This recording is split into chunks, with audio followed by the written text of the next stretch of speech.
జై శ్రీమన్నారాయణ. పరమహంస పరివిరాజకాచార్యులు శ్రీ శ్రీ శ్రీ త్రిదండి శ్రీమన్నారాయణ రామానుజ చిన్నజీయర్ స్వామి మంగళ శాసనాలతో భగవద్ రామానుజ సిద్ధాంత శ్రీ అష్టలక్ష్మి పీఠం విశాఖపట్నం దగ్గర అనకాపల్లి కొండకొప్పాక గ్రామం. మన అమ్మవారి పీఠం తరపు నుంచి గాయత్రి మహామంత్రంలో 24 బీజాక్షాలు తీసుకుని ఒక్కొక్క బీజాక్షానికి ఒక్కొక్క ప్రాంతంలో లోక కళ్యాణార్థం అష్టలక్ష్మి యాగాలు చేస్తూ ఇప్పటికి 19 యాగాలు పూర్తయ్యాయి. 20వ అష్టలక్ష్మి యాగం మన జంగారెడ్డిగూడెంలో ఆర్టీసీ బస్టాండ్ దగ్గర సూర్య కాలేజీ రోడ్, అక్కడ మనకి గద్దె లక్ష్మణరావు గారి 3.5 ఎకరాల స్థలం ఉంది. ఆ స్థలంలో చేస్తున్నాం. మే 14వ తేదీ నుంచి 23వ తేదీ వరకు కూడా 10 రోజులు జరుగుతుంది ఈ పవిత్రమైన కార్యక్రమం.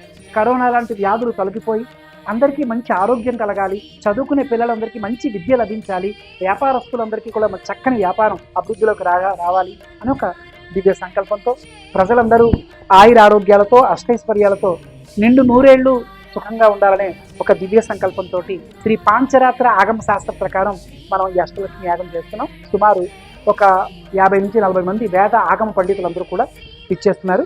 మీ అందరికీ కూడా ఈ కార్యక్రమానికి స్వాగతం పలుకుతున్నాం. ఒకరోజు లక్ష కుంకుమార్చన జరుగుతుంది, సుమంగళి పూజ అని జరుగుతుంది, దీపోత్సవం జరుగుతుంది, ఆంజనేయ స్వామి వారికి లక్ష తమలపాకుల అర్చన జరుగుతుంది, అమ్మవారికి 108 కలశలతో అభిషేకం జరుగుతుంది. ఋగ్వేదం, యజుర్వేదం, సామవేదం, అథర్వణవేదం, శ్రీమద్ రామాయణం, భాగవతం, భగవద్గీత, శ్రీ కోటి విష్ణు సహస్రనామ పారాయణలు ఇవన్నీ జరుగుతాయి. ప్రజలందరికీ కూడా మేము హృదయపూర్వకంగా స్వాగతం పలుకుతున్నాం. ప్రతి ఒక్కరూ ఈ కార్యక్రమంలో పాల్గొని అమ్మవారి కటాక్షం పొంది మీరందరూ ఆయుర ఆరోగ్యాలతో చల్లగా ఉండాలని మీ అందరికీ స్వాగతం పలుకుతూ జై శ్రీమన్నారాయణ.